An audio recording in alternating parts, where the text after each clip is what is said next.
Obrigado. Boa noite, senhoras e senhores, colegas, os que estão também nos ouvindo e participando online. A sessão criminal tem a honra de contar com o apoio da APAMAGES, da associação, aqui representada pelo nosso Edson Brandão, e com do ilustre desembargador José Damião Pinheiro Machado Koga, que possui larga experiência na área criminal, veio do Ministério Público, já para o antigo e ex-Tribunal de Alçada Criminal, nosso saudoso e meu saudoso TACRIM, e continua conosco no crime, com também participação com aulas para a Polícia Militar, e com uma grande experiência, uma vivência muito grande, e que vai ter essa oportunidade, então, de nos trazer algumas observações pontuais e depois os seus comentários finais, numa lei que, antes mesmo de entrar em vigor, já está causando celeuma e muitas dúvidas e perplexidade para os aplicadores da lei. Então, sem muita delonga, passaria a palavra para o eminente desembargador para as suas considerações. Queria cumprimentar todos os presentes, os que estão nos vendo pelo computador, agradecer a gentileza do nosso presidente da sessão, o desembargador Ciro Campos, o desembargador Brandão, coordenador de informática da APAMAGES, pela gentileza do convite. Eu não pretendo trazer nada já efetivamente consolidado, até porque a lei foi recente, foi feita no dia 4 de maio, próximo passado, sem a discussão de vida, como sempre, aprovada por acordo de liderança, e ela tem realmente alguns pontos positivos e vários outros negativos. Eu vou primeiro fazer uma pequena explanação, acho que talvez seja mais didático ler o que foi colocado na lei, para em seguida entrar nos pontos críticos e daí nós colocarmos em debate até para ouvir o pensamento dos colegas. Uma das coisas que se modificou com relação à legislação foi a colocação de medidas cautelares genéricas que seriam aplicadas ao invés da prisão preventiva. Dentro das medidas cautelares, o cabimento delas estaria nas hipóteses de investigação ou instrução criminal para evitar prática de infrações penais, para adequar a gravidade do crime, circunstâncias em que foi praticado e condições pessoais do indiciado ou acusado. E a aplicação pode ser isolada ou cumulativa de mais de uma medida cautelar. Aqui já se nota, entre outras coisas, que vem-se a falar de gravidade do crime. Um conceito que até hoje eu não entendi, porque os tribunais superiores fazem questão de dizer que a medida da prisão preventiva não pode atender à gravidade do crime. É claro que pode e deve atender à gravidade do crime, principalmente no momento que o crime organizado toma as ruas e o sujeito de bem vive na sua casa rodeado de grades. O latrocida, o homicida impenitente, o estuprador, tem que ter o seu recolhimento e não se ficar nesse sonho de uma noite de verão, desse argumento falacioso de que tão só a gravidade do crime não serve para que se decrete a medida de restrição de liberdade. Então, veja, ela já começou na medida cautelar, nesse momento, em que a medida cautelar vem falar em adequar a gravidade do crime. É certo que desde o passado, quando se mencionou a gravidade da infração, o estreptus decorrente dela, ou o clamor público, Nelson Hungria e João Mendes falavam que o clamor público hoje não é um requisito mais para o decreto da prisão preventiva. Teve muita importância no passado, tanto que no passado, desde a antiguidade, desde o direito romano, a prisão em flagrante tinha uma importância muito grande, porque trazia a ideia de restituir a ordem jurídica quebrada aos devidos parâmetros. Era uma resposta imediata ao infrator. Tanto que vários autores já entendiam, e hoje isso não é mais possível a partir da Lei 6.416 de 77, que a prisão em flagrante era um adiantamento propriamente dito da condenação. Os autores mais antigos chegavam a adotar esse tipo de interpretação. Então, dentro deste critério, o flagrante sempre teve um relevo muito grande, justamente por causa disso. Tanto que no direito romano se exigia, era um dever do cidadão, não era um flagrante facultativo como é na nossa lei, no artigo 301, a prisão do infrator pelo popular. Qualquer do povo devia prender o infrator, não era uma mera faculdade. Por quê? Porque as cidades viviam fortificadas, tinham sempre os ataques dos bárbaros. Quanto mais se enfraquecesse a ordem jurídica interna, mais enfraquecidos eles estariam frente ao inimigo que estava sempre presente.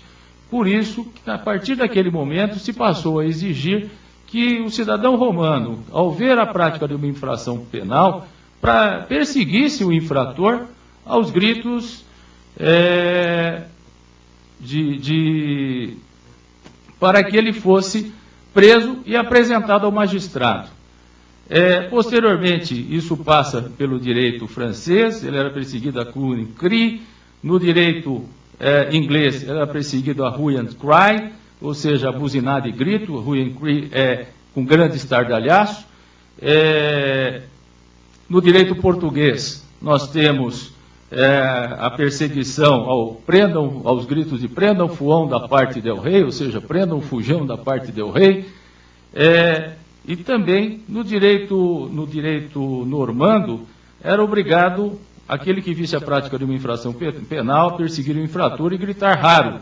Se não gritasse, os demais gritassem, ele era multado. Se gritasse indevidamente, também era multado. E a partir disso, nós vemos que chega a ideia atual do prendam de pega ladrão, esse é o histórico de tudo isso, em que há essa demonstração popular de repulsa à prática da infração, de prender aquele que fosse encontrado na atualidade flagrancial da prática de crime. Então, a legislação já vinha com esta preocupação com a situação de flagrante e, portanto, a meu ver, o dizer que a gravidade só da infração não pode gerar a prisão, eu não acho justo. Isso se consolidou de muito tempo nos tribunais superiores, depois passou para o nosso tribunal, eu tenho uma ala que adota esta orientação, mas na verdade não me parece que seja o mais correto, porque a gravidade do crime, principalmente nos dias de hoje, nós estamos falando mais de uma sociedade que não é tão violenta quanto era a de 1941, quando o Código de Processo entrou em vigor. Nós estamos falando de outros tempos em que o crime organizado se encontra invadindo restaurantes com 7, 8 indivíduos pesadamente armados, que aparecem nas casas, entram em grupo. Nós estamos falando do grande assaltante de banco, do grande traficante. Nós estamos falando de uma outra realidade que o Código de 40 não conhecia. Quem decreta a prisão? Sempre o juiz. A Constituição de 1988, ela teve um mérito. Ela colocou o juiz na posição de juiz, o promotor na posição de promotor e o delegado na posição de delegado. Então, quando nós pegamos o artigo 5º, inciso 61 da Constituição, ele menciona expressamente que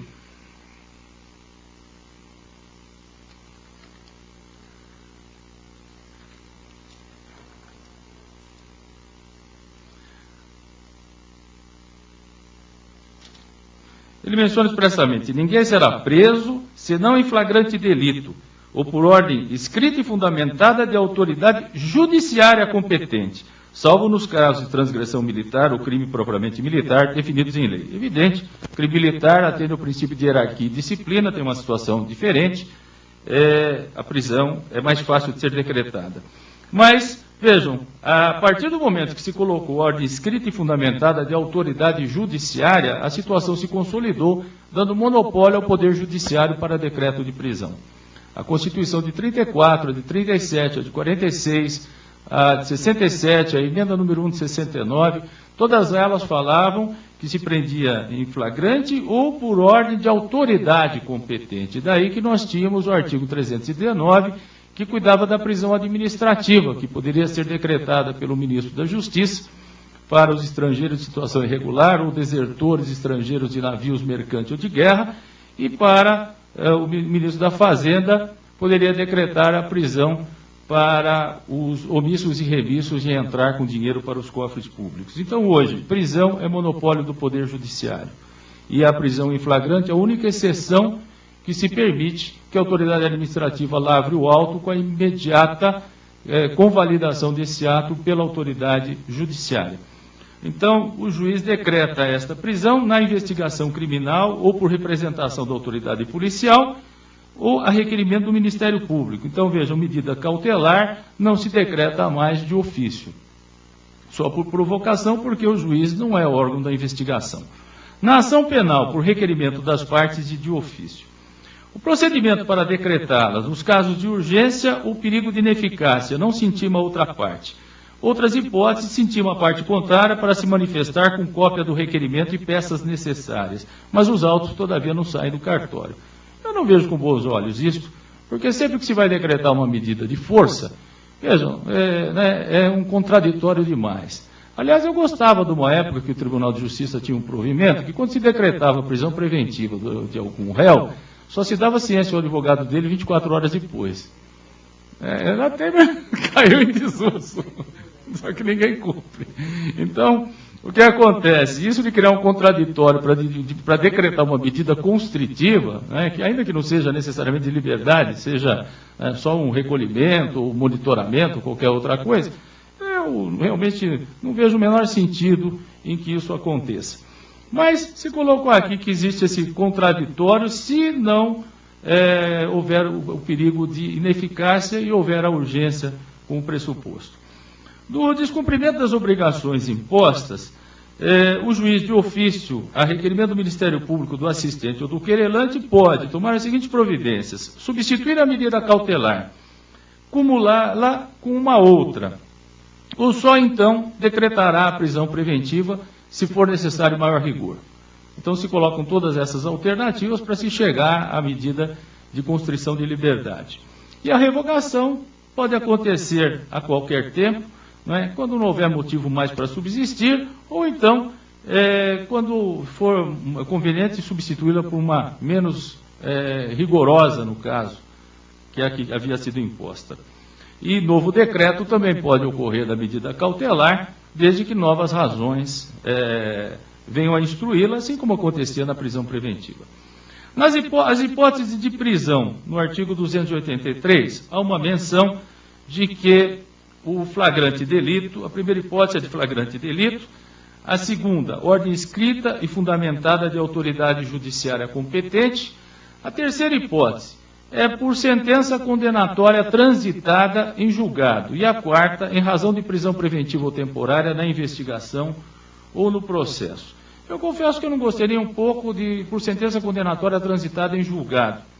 Vejam, se a Lei 8.038, no seu artigo 27, que regula os processos nos tribunais superiores, é aplicado aqui no caso de julgamento de processo de competência originária perante o órgão especial, o artigo 27 menciona que o recurso especial extraordinário não tem efeito suspensivo, é meramente devolutivo. Qual é a razão de se decretar a prisão? A matéria de mérito já foi analisada, é aqui que é o foro competente, a segunda instância. O que pode acontecer é discutir uma questão de direito, diz respeito à lei federal, diz respeito à Constituição, e tudo isso passando pelo crivo da presidência da sessão onde o processo correu. Isto, aliás, até o ministro Peluso, agora recentemente, já fez essa proposta que está sendo comentada nos jornais com um certo desdém, parece que não está sendo olhada com os olhos que ele quis que fosse, e que me parece bastante correto, de que a matéria de mérito se termina aqui no segundo grau. É a nossa função. Julgou em primeiro, ratificou em segundo, só se houver uma questão de descumprimento de lei, tribunais de estados diferentes interpretam de forma diferente a legislação, quer federal, quer Constituição, daí sim vai dar margem a um novo julgamento. Mas não necessariamente no mérito. O mérito é matéria do tribunal que julgou em segundo grau. Então eu realmente não vejo por que aguardar o trânsito em julgado para só então se cumprir a decisão. Isso faz o quê? Faz com que nós tenhamos a impunidade por aí, o descrédito da justiça. Bastou ver o processo recente do jornalista que havia morto a namorada. Confesso, eu não sei mais o que se pretenderia a nível de direitos humanos para o infrator, porque, na verdade, ele confessou, ele foi preso, não tem mais o que... É o tipo de processo que não vai ter outra decisão, mas usou todos os artifícios que a legislação permite para provocar o Superior Tribunal de Justiça, o Supremo Tribunal Federal, e com isso conseguiu ficar 11 anos fora da cadeia. Isso é um descrédito. Imagine que isso aconteceria nos Estados Unidos, onde eles têm 2,5 milhões de presos, 1% da sua população. Então, parece que se brinca com coisas sérias. E, aliás, vejam, está tendo, parece que nós estamos na contramão da história, porque se o próprio presidente atual do Supremo está se debatendo para que, julgada em segunda instância a matéria, já se cumpra a decisão, ainda que haja o recurso especial ou recurso extraordinário, e a própria lei fala que não tem efeito suspensivo, e colocar na lei que acaba de entrar em vigor isto, parece que está na contramão da história. Eu acho que isso não foi muito bem pensado. Segundo, o cabimento das cautelares, só para apenas privativas de liberdade, ainda que isolada, acumulada ou alternada com multa. Cumprimento da ordem de prisão pode ser feito, isso aí não trouxe grande novidade, qualquer hora do dia ou da noite, respeitadas as restrições de inviolabilidade do domicílio, fora da jurisdição que decretou a prisão por precatória dentro do território nacional. A urgência. O uso de qualquer meio de comunicação deve constar os motivos e o valor da fiança se fixada. A autoridade deprecada deve confirmar a autenticidade. Agora vem uma inovação que colocaram na legislação, que cumprido o mandado de prisão, a remoção do preso, o juiz processante deve providenciar em 30 dias após a efetivação da prisão. E isto, de lege ferenda, espero que se consiga, porque é uma verdadeira piada falar isso nos dias de hoje. Não se consegue nem trazer do CDP para o fórum num prazo de 30 dias, quanto mais remover de cidade. O que acontece é que, quando havia o DENAR, que era o zero e vezeiro em fazer, ele ia fazer uma diligência no interior, prendia alguém e trazia para São Paulo para lavrar o auto de prisão em flagrante, descumprindo o que está no artigo 290 caput do Código de Processo Penal, que diz que lavra-se no local da infração. E qual era o grande problema que isso acarretava? Primeiro, que ele vai ser julgado pelo juiz do locus delicti commissi, local do cometimento da infração, juízo natural. Segundo, trazendo para São Paulo, acontecia um grande problema. Ele, para ser removido, ele passa a ser preso da justiça, entra naquela relação dos presos aguardando remoção. Inúmeras vezes eu cheguei a ligar para a Secretaria, para a Delegacia, para a Divisão de Capturas, e os presos aguardando remoção são quase sempre mais de 400. E muitos deles foragidos daqui para outros estados. Os outros estados não têm a menor vontade em colaborar e gastar dinheiro com o preso de São Paulo. Então vem e já diz que não tem nem escolta. Fica aguardando a escolta de São Paulo. E com muita boa vontade, às vezes junto à assistência policial, que é o delegado que fazia a ligação com o secretário da Segurança, quando era o Dr. Marco Antônio Ribeiro de Campos, grande amigo, excelente profissional, ele conseguia, por uma intervenção direta, até em razão de relacionamento pessoal, que alguns casos fossem atendidos fora dessa possibilidade, porque caso contrário o negócio era anos, tinha gente há 2 anos aguardando remoção. E a lei vem aqui, num passe de mágica, coloca 30 dias. Nós não somos Harry Potter, infelizmente. Não dá para fazer milagre com o que a legislação colocou. É aquela velha história. Nós temos um malveso nesse país de achar que colocamos no papel qualquer norma, ela vai mudar o fato concreto, a realidade, e não é isso que acontece. Não se muda absolutamente nada. Basta ver a lei de execuções penais, que é uma vergonha. A lei que foi feita em 1984, nós estamos há 27 anos dela. Até hoje São Paulo não tem Casa do Albergado, segunda cidade maior do mundo. Casa do Albergado não precisa um presídio de segurança máxima, com ferro no meio das paredes, no chão, não precisa grade, não precisa guarda externa e corredor militar.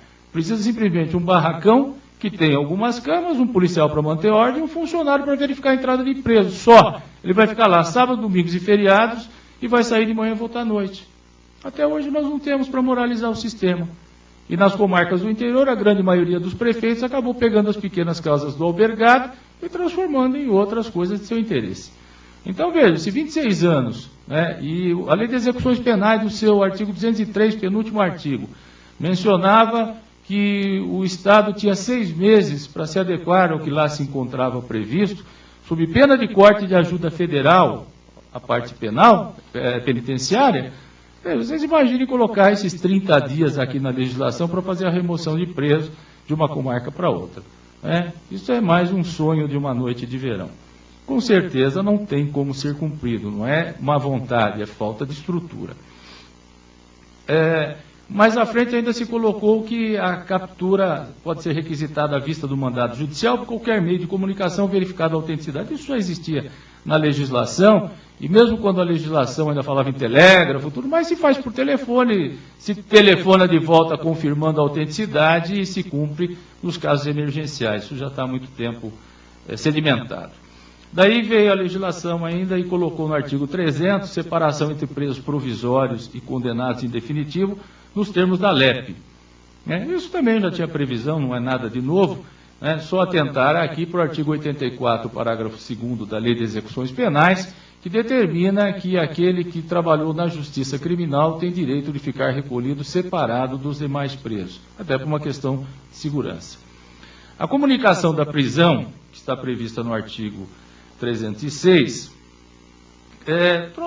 mudou alguma coisinha só, sem grande repercussão. Ela vem e fala o seguinte, que a prisão seria o local onde se encontrem, serão comunicados imediatamente ao juiz competente, ao Ministério Público e à família do preso ou à pessoa por ele indicada.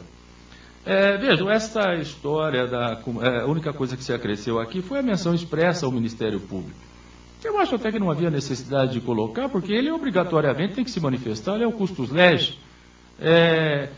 Na Justiça Federal, isso já era cumprido por uma lei própria que determinava essa comunicação, faziam-se 2 comunicações.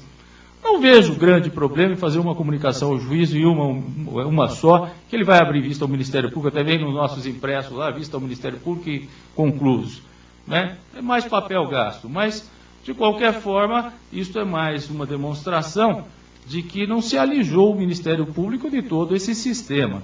Então, veio constando essa comunicação ao Ministério Público, depois se menciona que em até 24 horas após a realização da prisão será encaminhado ao juiz competente o auto de prisão em flagrante, e caso o autuado não informe o nome do seu advogado, cópia integral para a Defensoria Pública. Essas 24 horas, evidentemente, têm que ser contadas da prisão-captura, do momento em que ele é capturado. E depois, no mesmo prazo, será entregue ao preso, mediante recibo, ou nota de culpa assinado pela autoridade com motivo da prisão, nome do condutor e das testemunhas. Não consta o nome da vítima, até para seu resguardo. Então, essas 24 horas, até, isso já é histórico até no nosso direito, porque a legislação, já desde a época de Dom Pedro, já previa essas 24 horas. Só por curiosidade, eu trouxe essa lei de 1828, que ela diz o seguinte: Dom Pedro, por graça de Deus e unânime aclamação dos povos, imperador constitucional e defensor perpétuo do Brasil, parece o Dom Lula, né?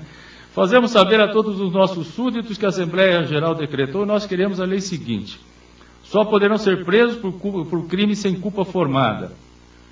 Parágrafo 1º. Os que forem achados em flagrante delito, entendendo-se presos em flagrante delito, não só os que se apreenderem cometendo o delito, mas também os que se prenderem em fugida, indo em seus segmentos oficiais de justiça ou quaisquer cidadãos que presenciassem o fato, conduzindo-os diretamente à presença do juiz. Parágrafo 2º. Os que forem indiciados em crimes em que a lei impuser pena de morte natural, prisão perpétua, galés por toda a vida ou temporariamente. Artigo 2º. Nos casos acima mencionados, excetuando somente o de flagrante delito, não serão presos os indiciados sem ordem por escrito do juiz competente, a qual lhe será intimada no ato da prisão, dando-se-lhes por cópia. Então, vejam, nada se cria, né? Nem se transforma. Isso é coisa, já via da antiguidade, já havia desde a época da Revolução Francesa, a ordem escrita da autoridade competente, à exceção da prisão em flagrante. Depois, os presos antes da culpa formada se fará constar o motivo da prisão e os nomes do acusador e das testemunhas, havendo-as, dentro de 24 horas contadas da entrada na prisão, sendo o caso acontecido em cidades, vilas ou povoações próximas aos lugares da residência dos juízes. Haver-se-ão por lugares próximos à residência todos que se compreenderem dentro do espaço de 2 léguas, ou seja, 12 quilômetros. E os delitos, se os delitos tiverem sido cometidos em lugares remotos, se dará aos presos a sobredita notícia dentro dos dias que corresponderem à distância, contando-se a razão de 2 léguas por dia. Então, a nota de culpa, isso só por curiosidade, é uma lei de 30 de agosto de 1828, ela mencionava, então, que a prisão era contada do momento que ele fosse preso, porque ele estava em vilas, em locais próximos à cadeia. Naquele momento passava-se a contar as 24 horas, que demandava apresentação ao juiz, que era o competente para a lavratura do auto, né, e também para que ele recebesse ao término da lavratura a nota de culpa. Então, a nota de culpa tem esse caráter específico, diversamente do que alguns autores equivocadamente dizem, que é da lavratura do auto. Não, é do momento em que ele é preso na prisão captura. E pela distância territorial, aí ficava até curioso, porque se coloca 2 léguas, 12 quilômetros, quanto mais distante fosse da casa do juiz, correspondendo a 1 dia para a entrega da nota de culpa. Então, essa nota de culpa aqui vem marcada da mesma forma, com a base que nós temos histórica. A providência, aqui é que vem um dos problemas. Providências do juiz ao receber o auto de prisão em flagrante, no artigo 310. Né? Aí ele deve relaxar a prisão, converter a prisão em flagrante em prisão preventiva, quando cautelares forem insuficientes ou inadequadas, conceder liberdade provisória com ou sem fiança. Eu acho que eu vou fazer os comentários à medida que nós estamos lendo, para ficar mais simples, senão eu ia fazer todos no final, mas aí nós já passamos talvez a oportunidade. Vejam, primeiro, com relação a esta comunicação da prisão. No primeiro momento, o juiz, recebendo a cópia do auto de prisão em flagrante, ele deve relaxar a prisão que for irregular, ou seja, não é uma situação de flagrância. Segundo, ele deve decretar a prisão preventiva, né, ou, caso não seja hipótese, de dar uma das medidas cautelares. E terceiro, ele deve conceder liberdade provisória com ou sem fiança. Vejam, e o parágrafo único ainda menciona o seguinte, que ocorrendo as causas de exclusão de ilicitude, previstas no artigo 23, 1, 2 e 3 do Código Penal, legítima defesa, estrito cumprimento do dever legal, exercício regular de direito ou estado de necessidade, ele poderá conceder liberdade provisória mediante termo de comparecimento a todos os atos do processo. Então, vejam, se cria uma situação aqui um pouco mais complicada. Relaxar a prisão não é problema. Verificada a irregularidade, é dever do juiz ao receber a comunicação, senão não teria razão de mandar para ele. Para pegar e colocar lá, flagrante formalmente em ordem, aguarde-se a vida dos autos principais, eu não preciso de juiz. É justamente o momento de fazer um juízo de valor, até pelo que eu falei anteriormente, que o artigo 5º, inciso 61, tornou a prisão monopólio do judiciário. Então, excepcionalmente, se defere à autoridade policial a lavratura do auto em razão da urgência. Então, todos os municípios têm delegacia de polícia, pelo menos no nosso estado. Não tem fora. Então, ocorrendo qualquer infração penal, lavra-se o flagrante, terminada a lavratura, entrega a nota de culpa e remete cópia ao juízo. Então, pela urgência, pela quantidade dos fatos que ocorrem, é que se criou, o juiz tem esse dever, né, de tomar conhecimento, inclusive o Conselho Nacional de Justiça, embora acho que isso não fosse atribuição dele, baixou uma norma administrativa dizendo que dever-se-ia apreciar se era caso ou não de mantença do flagrante. Vejam, então relaxar a prisão não vejo grande problema. Converter prisão em flagrante em prisão preventiva quando as cautelares forem insuficientes ou inadequadas. Aí já nós temos uma situação que demanda alguma reflexão. Primeiro que a prisão decorrente do flagrante era uma tradição do nosso direito e ela era mantida originariamente em razão da situação de flagrante em que ele era surpreendido na prática infracional. Isso veio de um sistema muito rigoroso, porque nosso código é cópia do Código Rocco de 1930, da Itália nazifascista, quando já tinha afastado a ação penal privada nesse momento, e que ele trouxe um rigor muito grande, porque o reincidente recebia a pena do mínimo com o máximo, somados e divididos por 2. Tinha ainda medida de segurança pessoal e patrimonial. Então, se ele fosse reincidente, ele ainda ficava 2 anos nos estabelecimentos que hoje são usados para o semiaberto. E a partir daí, veja, nós tínhamos inclusive a prisão preventiva obrigatória para crimes cuja pena máxima fosse igual ou superior a 10 anos. Com o passar do tempo e a liberalização do crime, das ideias, né, isso foi amainando esse rigor, às vezes até exagerado. A prisão preventiva obrigatória para crimes cuja pena máxima fosse igual ou superior a 10 anos deixou de existir em 1969, tanto que quem pega os livros antigos do Spínola Filho vai achar que ele ainda fala neles, porque uma das últimas edições era anterior a 69. E depois disto, nós passamos pela mudança da Lei 6.416 em 77, em que se acresceu o parágrafo único ao artigo 310, com muita propriedade, dizendo que só se mantém a prisão decorrente do flagrante presente os requisitos da prisão preventiva. Com muita razão, se tirou esse intuito punitivo decorrente do flagrante e só se mantém a prisão se necessária a instrução ou a ordem pública. Em regra, são essas as situações que se passou a observar a partir de 77. Não é porque ele foi preso em flagrante que será mantida a prisão. Será mantida se necessário.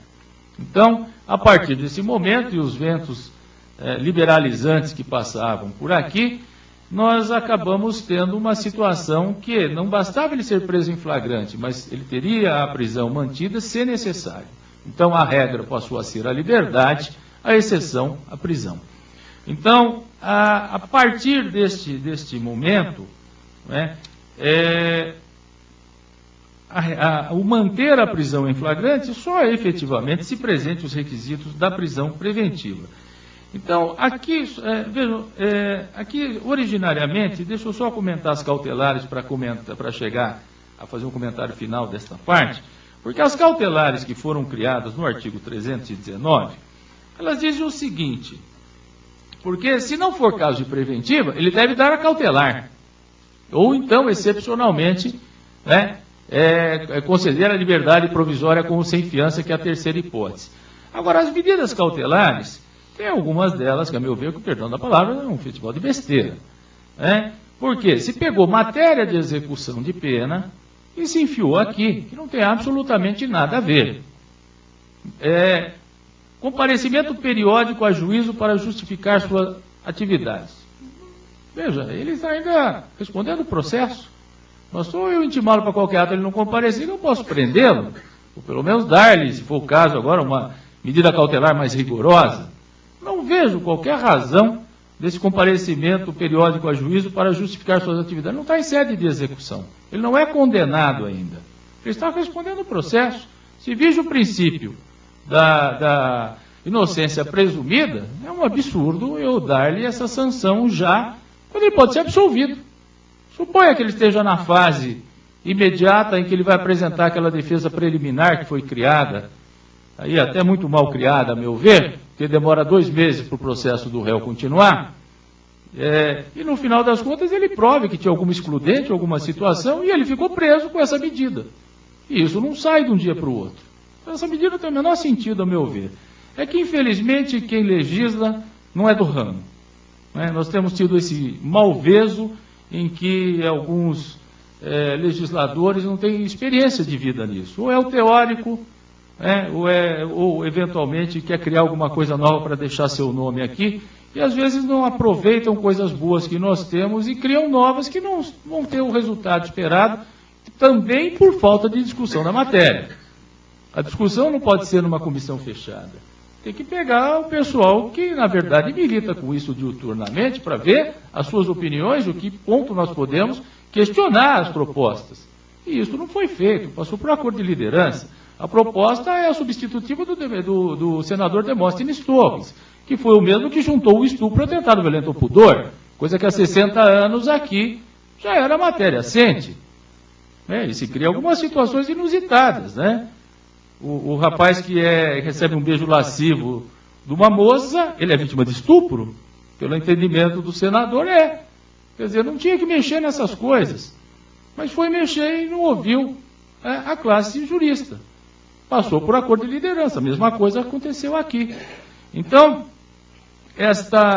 e vejam, com o maior respeito ao senador Demóstenes Torres, que foi procurador-geral de Goiás. Mas talvez não tenha uma situação lá que tenham surgido casos que aqui aparecem aos montes. Então, eu acho que algumas coisas demandavam ter sido discutidas eficazmente. Segundo, proibição de acesso ou frequência a determinados lugares para evitar risco de novas infrações. Até aí é razoável. C, proibição de manter contato com pessoa determinada quando o acusado dela deve permanecer distante. Isso já tem na Lei Maria da Penha, isto, na verdade, isto já vem dos writs americanos, especificamente do prohibition. O prohibition é um writ americano que tem uma função assemelhada ao mandado de segurança, mas é de cunho pessoal. Então, determina algumas medidas para resguardo de vítimas ou de pessoas que eventualmente se temam uma da outra. Então, isso já existe na legislação de lá, já existia no direito mexicano, não é uma coisa que chegou agora, chegou com muito atraso. Porque essa proibição, em algumas situações, ela é benéfica. Por exemplo, o sujeito que está perseguindo uma moça, ameaça jogar ácido nela, é preso com ácido. Como é que eu faço se não houve início de execução? Ele está simplesmente com uma ameaça. Como é que eu vou fazer? A pena é pequena. Decretava-se a preventiva, se fosse o caso, forçando a mão, porque não tinha fundamento jurídico.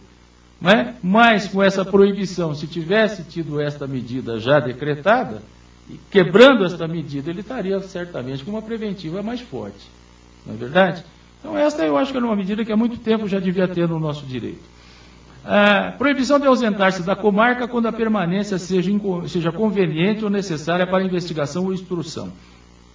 Vejam, esta hipótese nós já tínhamos, em parte. Nós temos a partir do momento que ele tinha sido preso em flagrante e recebia liberdade provisória, gênero, com fiança ou sem fiança. Aí o que acontece? Nós temos as hipóteses do 327 e do 328, que proíbem que se ausente por mais de 8 dias da comarca, não deixe de comparecer ao fórum quando intimado, e lá diz que ele não pode mudar de residência sem autorização judicial. Eu não sei como ele faria isso se estivesse sendo despejado. Eu acho que ele só pode comunicar, pelo menos a interpretação do espírito da lei, comunicar um novo endereço. Então, nesta hipótese, não tinha a situação dele não poder se ausentar em sede de investigação, salvo se ele tivesse recebido a liberdade provisória com ou sem fiança. Agora passou a existir. Então, aquela história dos filmes americanos que o delegado chega e fala, não, o senhor não pode sair da cidade. Então, agora colocaram aqui, através dessa medida, que evidentemente tem que ser aplicada por juiz. Então, em sede de inquérito policial, passa a existir esta possibilidade de que ele não se ausente sem autorização, como uma medida cautelar. A medida seguinte é o recolhimento domiciliar no período turno e nos dias de folga, quando o investigado ou réu tem a residência e trabalhos fixos. Esse recolhimento é fora dos turnos e nos dias de folga. Esse recolhimento domiciliar, me parece aqui que eu não vejo qual é a eficácia. Qual é a eficácia? Ele vai trabalhar, ele não está executando pena, parece que o senador aqui andou confundindo. Uma coisa é a execução, que ele já tem a sanção, e eu restringo a liberdade dele como uma punição. Aqui, restringir para ele dormir em casa, sair para trabalhar e ficar lá sábados e domingos, é uma sanção que eu estou impondo a quem não está condenado. Uma antecipação de pena absolutamente sem qualquer sentido. Eu acho que essa medida não tinha razão de estar como medida cautelar, foi muito mal pensada. E a seguinte é pior ainda: suspensão do exercício de função pública ou de atividade de natureza econômica ou financeira, quando houver justo receio de sua utilização para a prática de infrações penais. Olha, isso é uma balela, isso é uma brincadeira, né? O que acontece? A Constituição prevê, no artigo 5º, inciso 13º, que é livre o exercício de qualquer trabalho, ofício ou profissão, atendidas as qualificações profissionais que a lei estabelecer. Não pode ser proibido o exercício de trabalho por uma mera suposição de eventual possibilidade de prática de infração penal. Basta pensar numa situação muito simples. Veja, o servidor público fica numa situação melhor. Por quê? Porque ele pode ser afastado do seu serviço, mas não vai ficar sem remuneração. Certo? Não está dentro das medidas punitivas que ele perderia seu salário. Mas o particular que sobrevive daquilo, que trabalha no mercado financeiro, que trabalha numa agência de viagens, ele não tem razão de ficar sem seu ganha-pão, por uma possibilidade. Porque o que acontece? Veja, suponha que ele trabalhe no mercado financeiro e continue a mandar dólar a cabo para alguém, para lavagem de dinheiro. O que vai acontecer? Ele vai ser preso de novo, autuado em flagrante e decretado sua preventiva. Essa medida é uma piada, ela é absolutamente inconstitucional, meu modo de ver. Não tem como ela ser recepcionada pelo ordenamento. Foi muito mal pensada. Deve ter sido pensada para os crimes econômicos, mas, veja, sem qualquer pé na realidade, é uma mera medida cautelar. Uma mera medida cautelar que, no final das contas, causa um tumulto na vida pessoal de quem tiver um infortúnio de tê-la decretado muito grande. Então, eu realmente acho que essa medida é absolutamente inconstitucional. Depois se colocou aqui a internação provisória do acusado em crimes praticados com violência ou grave ameaça, quando se concluir que é inimputável ou semi-imputável e há risco de reiteração de conduta. Isso tinha no Código Penal de 40 como uma medida de segurança provisória, né? Isto era essencial porque a medida de segurança pessoal tem o caráter curativo. Ele fica dentro dos presídios jogado e não se consegue remoção. Tem um hospital penitenciário que nunca tem vagas suficientes. Se precisar de um tratamento, se for um drogado que tiver com crise de abstinência, não tem quem trate dele. Se tiver uma outra situação em que ele precise de um tratamento psiquiátrico, eu tenho que remover para o local adequado. Não tem como deixar de mandar para o hospital de custódia e tratamento, o antigo manicômio judiciário. É lá que ele vai ter esse tipo de tratamento, porque não há local adequado para isso. Então, o que acontece? Em bom tempo, acho que vieram relembrar essa medida, que eu achava que estava em vigência numa situação emergencial. É evidente que eu tenho que decretá-la. Embora expressamente a lei não fale. Se ela previa a medida final, é evidente que cautelarmente, dentro do Poder Geral de Cautela, eu entendi sempre que poderia ser decretada, embora se questionasse até a legalidade. Mas, como a finalidade é curativa, é no interesse do acusado, para que ele tenha tratamento, e às vezes ele fica em celas, é um sujeito que tem um comportamento completamente diferente dos outros presos, os presos não gostam dele, muitas vezes ele é agredido ou é agressivo, ele acaba isolado dentro do ambiente carcerário. Então, esta medida realmente é uma medida que eu acho proveitosa. A fiança veio aqui agora sendo colocada como medida cautelar.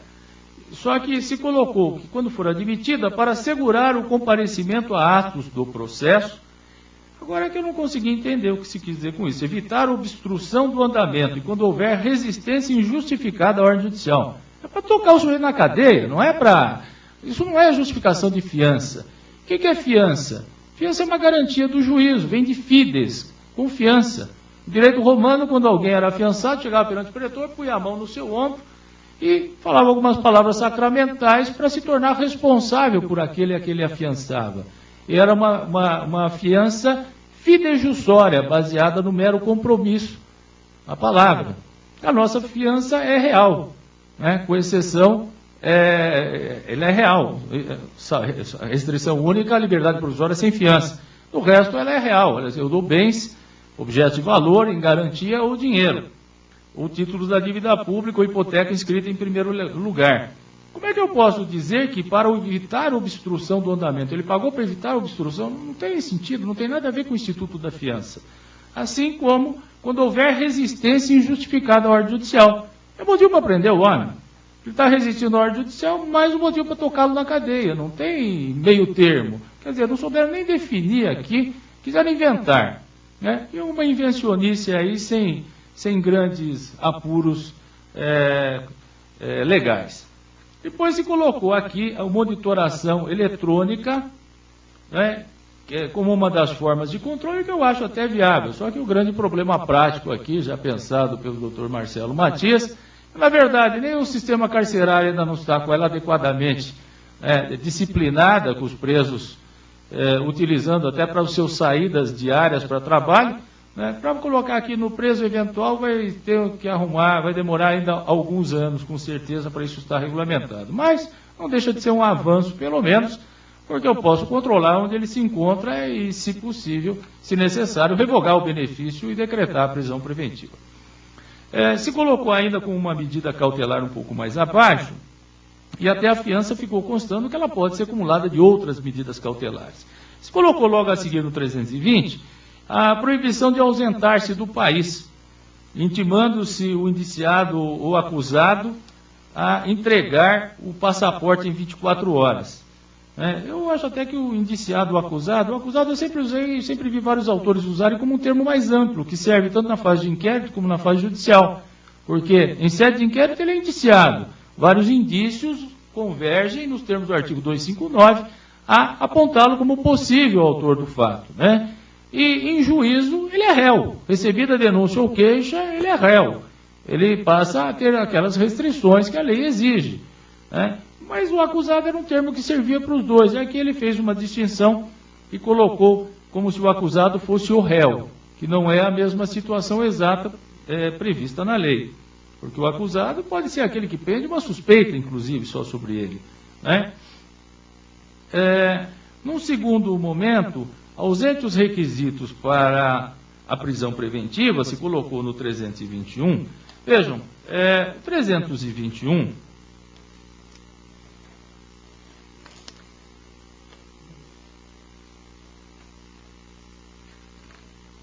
321 colocou aqui com uma... Ele colocou o seguinte: ausente os requisitos que autorizam a decretação da prisão preventiva, o juiz deverá conceder liberdade provisória, impondo, se for o caso, as medidas cautelares previstas no artigo 319 deste Código e observados os critérios constantes do artigo 282, que é o que regulamenta as medidas. Vejam, eu entendi que isso aqui, na verdade, foi uma reedição, embora com outro linguajar, do artigo 310, parágrafo único, que diz que só se mantém a prisão decorrente do flagrante presente os requisitos da preventiva. Estão usando uma linguagem a contrário senso. Ausente os requisitos que autorizam a decretação da prisão preventiva, o juiz deverá, é um dever, conceder liberdade provisória, impondo, se for o caso, alguma cautelar. Eu acho que mantém-se a mesma situação, porque a regra continua a ser a liberdade, a exceção, a prisão. E, voltando um pouco, que aqui se colocou ainda a proibição de ausentar-se do país, né, no 320, com a entrega do passaporte. Não sei se eu falei agora, não me recordo se eu cheguei a mencionar. Falei, né? Então, agora, só retornando, para as medidas do 310, eu só queria colocar duas coisas. Então, o juiz, ao receber o auto de prisão em flagrante, ele deverá fundamentadamente relaxar a prisão ilegal. Até aí não tem dúvida, ele sempre teve essa obrigação. Ele não recebe a comunicação para colocar aguarde-se a vinda dos autos principais, flagrante em ordem. Ele coloca para ver se os requisitos da prisão preventiva estão lá. Se não é caso, soltar o sujeito. 2. Converter a prisão em flagrante em preventiva quando presente os requisitos constantes do 312 se revelarem inadequadas medidas ou insuficientes as medidas cautelares.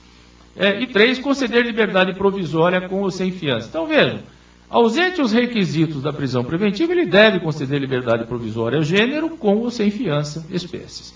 Na primeira parte, agora, voltando, né, ao foco da questão, que é esse artigo aqui, que eu acho que vai dar margem a muito problema para nós, nós temos esta hipótese da prisão em flagrante convertida em preventiva. Então, como é que o juiz deve fazer? Ele recebe a comunicação do flagrante e deve decretar a prisão preventiva? Vejam, o flagrante vai ter uma duração efêmera, evidente. Vai ser da lavratura do auto até chegar às mãos do juiz. Só que, vejam, nós estamos esquecendo que eu tenho 2 requisitos básicos para a prisão preventiva, que é a prova do crime e indícios de autoria. Eu preciso comprovar a materialidade e a autoria. E tem crimes que eu não tenho de imediato na lavratura a comprovação, como, por exemplo, no homicídio. Requisitou-se o exame de corpo de delito, né, o exame não veio. Veja, se eu conseguir, se o delegado correr e pegar um atestado de óbito, já é suficiente para o decreto de preventiva para provar a materialidade.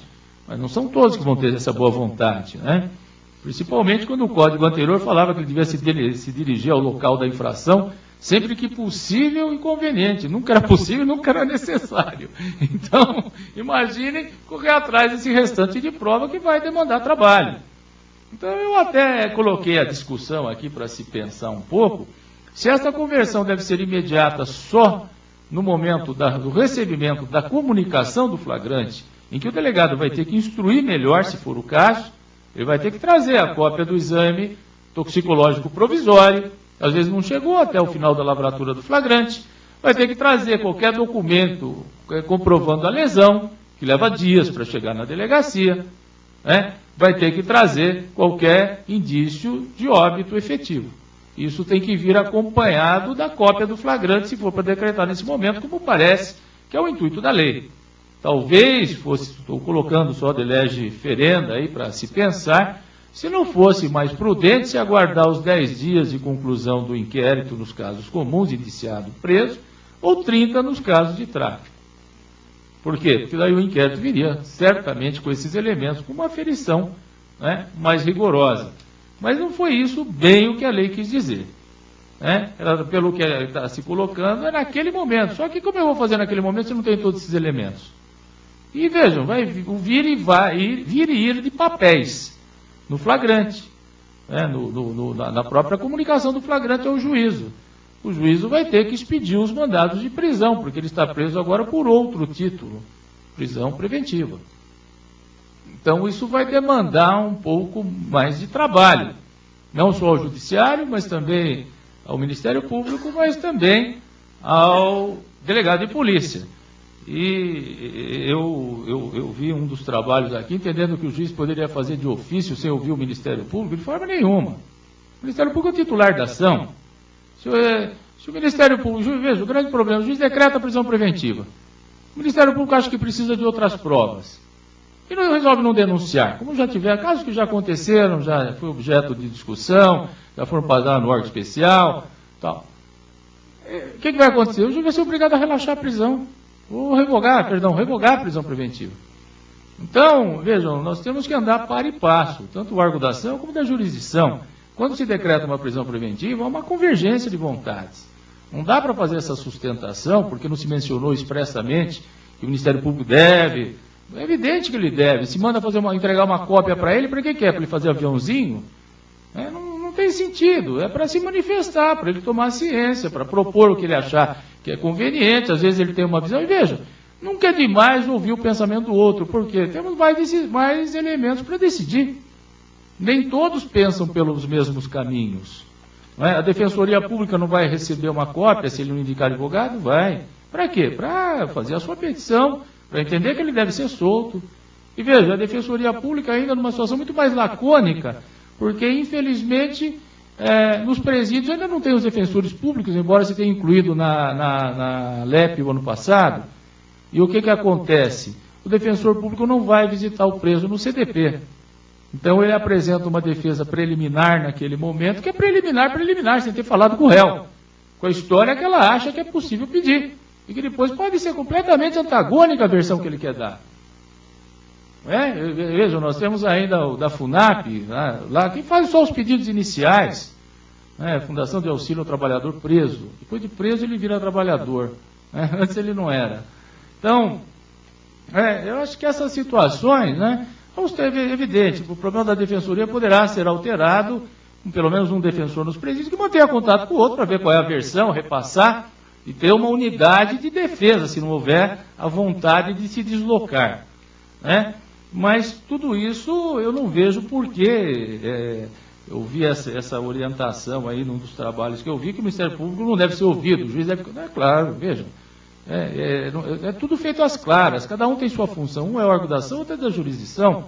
Nada melhora a jurisdição do que ouvir antes, para sopesar as posições e chegar ao que achar razoável, né? Depois, aquelas comunicações em 24 horas, veja, ainda o problema da conversão, né? Vamos avançando um pouco mais. O parágrafo único deste artigo repete o caput do 310, que diz o seguinte: se o juiz verificar pelo auto de prisão em flagrante que o agente praticou o fato nas condições constantes dos incisos 1 a 3 do caput do artigo 23 do Código Penal, legítima defesa, estrito cumprimento do dever legal, exercício regular de direito, estado de necessidade, poderá fundamentadamente conceder ao acusado liberdade provisória, mediante termo de comparecimento a todos os atos processuais, sob pena de revogação. O senador Demóstenes Torres perdeu uma excelente oportunidade de consertar um erro de mais de 60 anos. Todos os autores sempre criticaram o caput do 310, que fala em poderá, porque são casos de exclusão de ilicitude, de atipicidade de conduta. Quando o Estado não está presente para tutelar os bens do seu cidadão, ele autoriza a autodefesa. Isso vem desde o direito natural, desde o Código Civil de 1916, que o artigo 502 já trazia a legítima defesa da propriedade, né, mantida pelo artigo 1210 do atual Código Civil. Então, todos os autores falavam que era um erro o poderá. Por quê? Porque dá margem ao delegado de polícia fazer o seguinte raciocínio: se o juiz tem uma faculdade de conceder liberdade provisória frente a uma legítima defesa, por exemplo, eu vou lavrar o auto de prisão em flagrante, que é absolutamente injusto.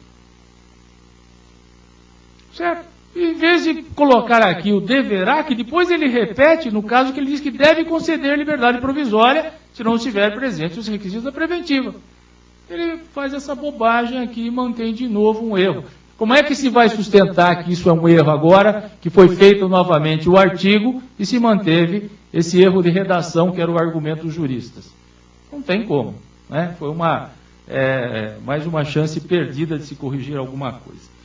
Depois o artigo 311 menciona que em qualquer fase da investigação policial ou do processo penal, caberá a prisão preventiva decretada pelo juiz de ofício, sendo o curso da ação penal, ou a requerimento do Ministério Público, do querelante ou do assistente, ou por representação da autoridade policial.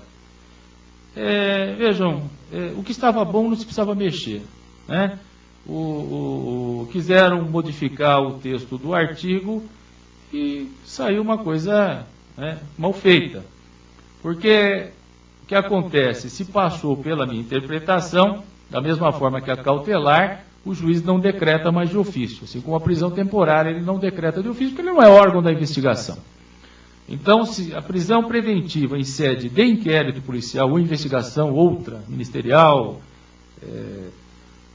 legislativa, qualquer tipo de investigação, só é decretada a requerimento do Ministério Público ou por representação da autoridade policial.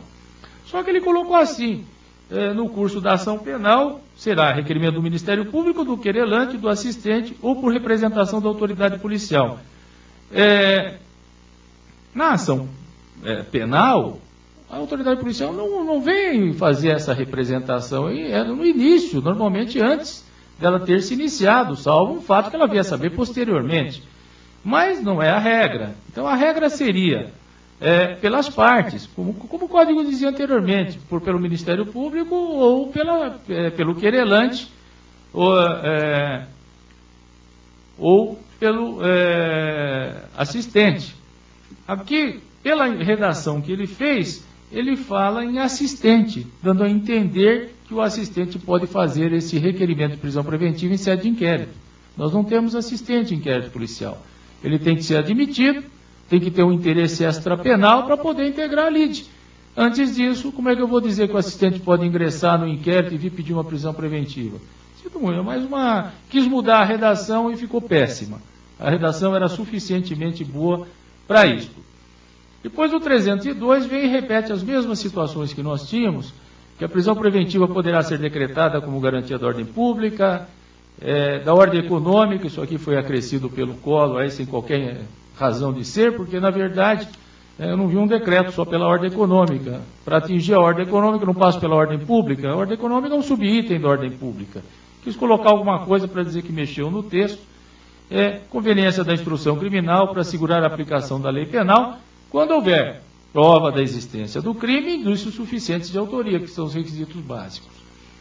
A prisão preventiva também poderá ser decretada em caso de descumprimento de qualquer das obrigações impostas por força das outras cautelares. E aqui é que vem aquele problema, porque agora nós vamos chegar no 313, que é onde estão os requisitos para a admissão da decretação da preventiva. Então, primeiro, nos crimes dolosos punidos com pena privativa de liberdade máxima superior a 4 anos. 2. Se tiver sido condenado por outro crime doloso com sentença transitada em julgado, ressalvado o disposto no inciso 1 do caput do 64 do Código Penal. Quer dizer, se ele, dentro do período de 5 anos, tiver uma condenação e por esta nova infração vier ser condenado a ser considerado reincidente. E a última hipótese, se o crime envolver violência doméstica e familiar contra a mulher, contra a criança, adolescente, idoso, enfermo ou pessoa com deficiência, aí enfiaram tudo, para garantir a execução das medidas protetivas de urgência. Então, vejam, nós temos duas situações aqui. Primeiro, o decreto de preventiva puro, originário, parece que tem que atender o problema dos 4 anos, da pena ser superior a 4 anos. Não entendi bem a razão dele se fixar nisso, porque eu acho que era muito mais escorreito o requisito de que cabia a prisão preventiva para o crime apenado com reclusão, que era o crime mais grave. Certo? Nós temos algumas condutas cuja pena pode ser até inferior a 4 anos, mas que demandam que o sujeito seja perigoso. Vejam, sequestro e cárcere privado, reclusão 1 a 3 anos. O furto, quando o sujeito é um furtador contumaz, aí, que coleciona furtos, vive do furto. Pode ser furto de automóvel, pode ser furto de mercadoria, ele pode ser furto de caminhões que fazem entrega, tem várias situações, tem quadrilhas organizadas para isso. Receptação de remédio.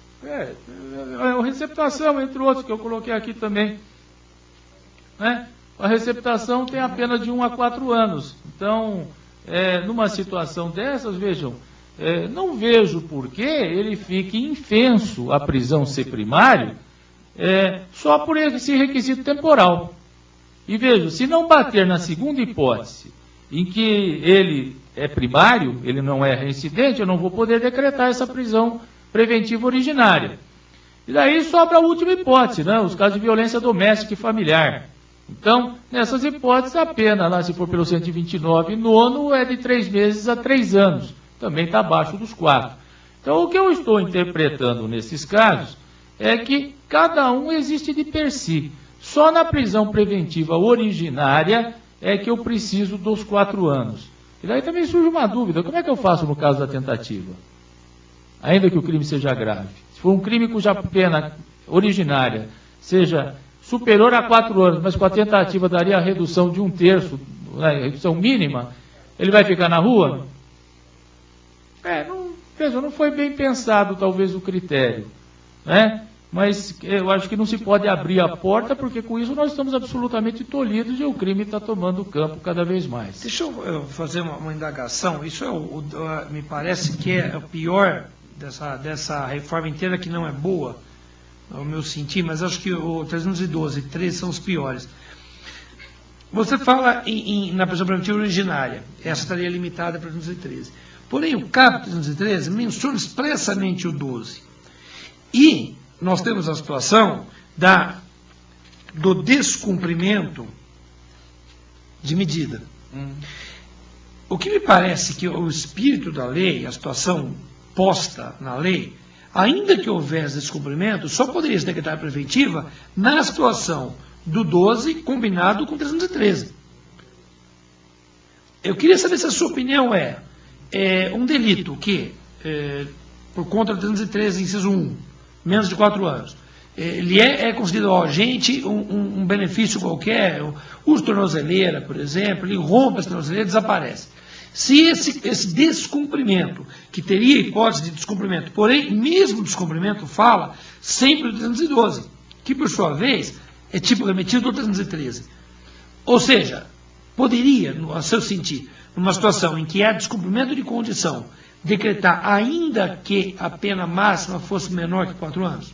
Eu acho que pode perfeitamente, porque aí ela está suprindo a medida cautelar dada. É pelo descumprimento da medida cautelar. Então, vejam, no caso, está já no 282, ele diz no parágrafo 4º, no caso de descumprimento de qualquer das obrigações impostas, o juiz de ofício, mediante requerimento do Ministério Público, seu assistente ou do querelante, poderá substituir a medida, impor outra em cumulação, ou, em último caso, decretar a prisão preventiva. Daí ela independe do critério temporal. Desde que haja necessidade de garantia da ordem pública, assegurar a instrução criminal, garantir a aplicação da lei penal. Presente esses requisitos, eu não preciso dos 4 anos nesse caso. As demais, evidente. Não, nós estamos discutindo uma situação em que permita, em caso de descumprimento, de ser, enfim, que permita escapar dessa camisa de força dos interesses. Que se lê aqui é difícil, porque ele limita, ele não pode preventivo nesse caso. É o chamado infração com réu se livra solto na prática. Uma versão mal acabada e moderna da infração com réu se livra solto. Seria inadmissível, é isso que é o ponto. Não, mas aqui não fala mais de detenção, porque ele fala 4 anos só. Era detenção, mas a detenção tinha a ressalva se ele fosse vadio ou não tivesse fornecido dados sobre a identidade, tinha esse inciso. Era mais difícil.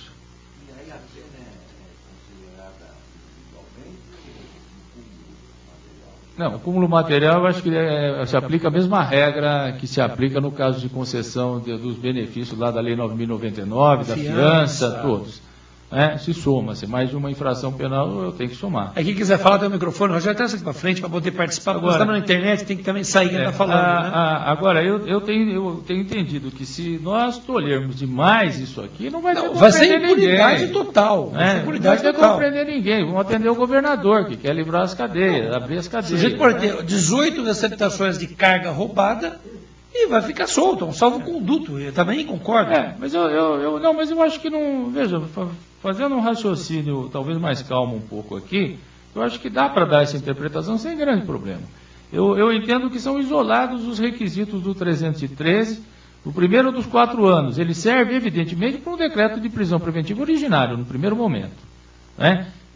Depois disto, nós temos a segunda situação, se pela outra infração ele vier a ser reincidente por esta que ele já é condenado, por essa que ele acabou de praticar, vai ser condenado, vai ser considerado reincidente. Então eu também não preciso dos critérios dos 4 anos.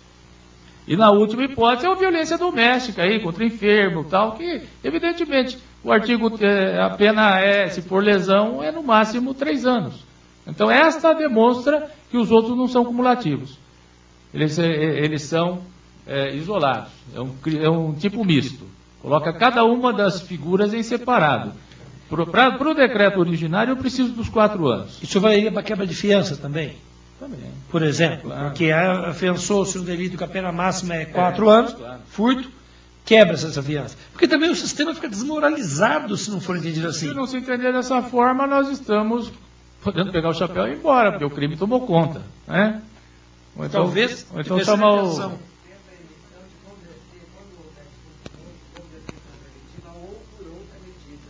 Mas veja, se já deu uma medida que viu que, na verdade, não foi cumprida, não é? O importante é pôr na cadeia daí. Se cumpriu a medida, não tem muito isso. O importante é ter hipótese. Sim, mas o importante, isso que eu perguntei, é ter a hipótese. Existe possibilidade de, em delito com pena maior, não maior que 4 anos pela máxima, ou quer quebra de fiança, quer descumprimento, existe a possibilidade, caso concreto. Existirá? Se existirá, eu acho que é uma luz no fim do túnel. Claro, eu acho que sim, eu entendo sim. Eu acho que eu volto naquela, existe a possibilidade, desde que não atendido as demais. Perfeito, mas havendo essa possibilidade... Não, mas vejam bem, as medidas cautelares, na verdade, não são restritivas de liberdade, especificamente. Então é o monitoramento, ele deixar de trabalhar, que essa que eu acho que é inconstitucional, comparecer em juízo, ou então, eventualmente, se recolher na casa, essas são as básicas. Ele deixou de atender qualquer uma delas, tem que pôr na cadeia, não tem história. Não tem outra alternativa. Não tem outra alternativa. Ele sumiu, não compareceu, é intimado com uma audiência, quebrou a medida de comparecimento obrigatório. O que eu vou fazer? Vou dar monitoramento para ele? Ou vou falar que ele vai dormir em casa e não tem quem fiscalize? Eu acho que tem que pôr na cadeia, eu acho que não tem outra história. Vai. Peraí, microfone para poder sair na internet. Não, senão não sai. O inciso de segundo do 313, no caso do réu que está respondendo a 20 crimes dolosos graves, nenhum deles ainda com condenação no trânsito julgado e ainda para agravar a súmula 444. Esse é o problema. Veja, se ele estiver respondendo um monte de crimes aí, e eu não tiver os 4 anos, aí é complicado. Aí nós caímos e temos que dar uma medida que nós sabemos que ele vai quebrar, para poder decretar a preventiva em seguida, certo? Falando a linguagem lógica, certo? Qualquer uma aí que eu sei que ele não vai cumprir. Então, para quê? Passou um mês, encontra ele num lugar que ele não devia estar, tá preso. Tem que ser isso, porque isso aqui é uma brincadeira de mau gosto que fizeram. Certo? Então, não tem outra forma. O sujeito com 20 processos correndo, não tem uma condenação ainda. O crime que ele se envolveu é o mesmo dos outros que ele já fez. Demonstra que vive do crime. Como é que nós vamos fazer para recolher esse sujeito? Não dá mais agora com essa forma que fizeram. Né? Tem que usar algum argumento aqui, salvo se eu também não tiver certeza sobre a identidade dele. Se eu não tiver certeza sobre a identidade dele, eu posso recolhê-lo até ter essa certeza. E daí decretar, se o caso, uma nova medida cautelar ou preventiva. Que é o parágrafo seguinte. Será admitida a prisão preventiva quando houver dúvida sobre a identidade civil da pessoa ou quando esta não fornecer elementos suficientes para esclarecê-la, devendo o preso ser colocado imediatamente em liberdade após a identificação, salvo se outra hipótese recomendar a manutenção da medida. Eu acho que nós temos que criar em cima disso, infelizmente. Porque a lei foi muito mal feita, essas histórias de aprovar por acordo de liderança não dá certo. Eu tenho insistido com o nosso presidente Paulo Dimas, aí, até com o Barra da Associação do Ministério Público, para acompanhar o Código de Processo. Eu falei disso aqui também. Porque o que acontece? Nós recebemos o prato pronto. O negócio passa lá no acordo de liderança, eles vão jantar, não sabem o que aprovaram. E o palhacinho vai para o circo dele, o deputado lá. Então, veja, não pode ser assim. Aqui se está envolvendo coisas muito importantes, regras básicas de justiça criminal, e o que está acontecendo é que isso está sendo levado na brincadeira para jogar para a imprensa. Para jogar como se estivesse fazendo grandes coisas, que a imprensa que não conhece a realidade que nós vivemos, vai bater palma, vai achar que é um grande passo à frente. Até porque só pegam liberais nessas comissões. Certo? E até do Código de Processo Penal, com perdão da palavra, quem a presidia nunca pegou um processo penal na mão. Eu fui aluno dela. Então, o que acontece com isso? Não tem vivência, esse que é o problema. Uma coisa é ser o teórico, outra coisa é passar por uma vara criminal e vir o desfiar de desgraças que lá passam. Isso curte o juiz, faz com que ele saiba com quem ele está lidando. É uma situação que a gente não pode ter luva de pelica dependendo com quem for. Tem que ter um instrumento de força hábil, não pode chegar e ler isso aqui e achar que vai resolver outro problema do mundo. É aquilo que eu falei desde o começo. Aqui nós temos o malveso de achar que colocou no papel muda a realidade. Ela não muda. Vai continuar do mesmo jeito que é. O que nós precisamos é de ter instrumentos para conter a violência. Agora, da forma como isto foi colocado, se eu fizer um raciocínio mais silogístico, eu vou chegar ao critério que é só com 4 anos. Daí nenhum dos outros crimes eu vou poder decretar uma preventiva a mais. E aí fica complicado. Porque é o sujeito que é o furtador contumaz, é o sujeito que é sequestrador ou mantém alguém em cárcere privado, que não deixa de ser alguém perigoso. Pode não ter atingido o seu crime fim, mas praticou toda esta conduta que está demonstrando uma perigosidade de conduta, de pensamento, de atuação. Então, se nós não formos pegar aqui e fazer que nem o IBCCRIM, adotar essas posições aqui, eu vi que até o Luiz Flávio Gomes estava na comissão, parece que o negócio dele não vai pôr ninguém na cadeia, muito menos depois que ele saiu do serviço público. Então, o que acontece? Nós ficamos numa posição que a gente tem que fazer um exercício intelectual sobre isso, para procurar o lógico do sistema. Não é? Dar aquelas medidas que talvez possam parecer razoáveis, se o caso, naquelas hipóteses que eu não posso decretar preventiva de plano. E ficar atento, no primeiro momento que ele quebrar, deixar de obedecer, mas daí dá 3 ou 4, porque não diz quantas, né? Quebrou uma, já vai para a cadeia. Então, eu acho que tem que se fazer esse exercício lógico para ver se contém o sujeito, senão não tem outro meio. Marcelo primeiro. Só uma observação na linha daquilo que foi exposto pelo doutor Damião, eu concordo plenamente com o artigo 312, parágrafo único, que é a prisão preventiva descumprimento, ela está completamente desvinculada da situação prevista no 313, porque o 313 diz, nos termos do artigo 312 deste Código, ela em nenhum momento menciona o parágrafo único. Então, se fosse intenção do legislador se referir também ao parágrafo único, ele diria, nos termos do artigo 312 e do parágrafo único deste Código, só será admitida a decretação da prisão preventiva. Como ele silenciou a respeito do parágrafo único, quer me parecer que as hipóteses do 313 se referem ao 312 caput, e não à situação do parágrafo único. Ficou encoberto aqui o visual da câmera.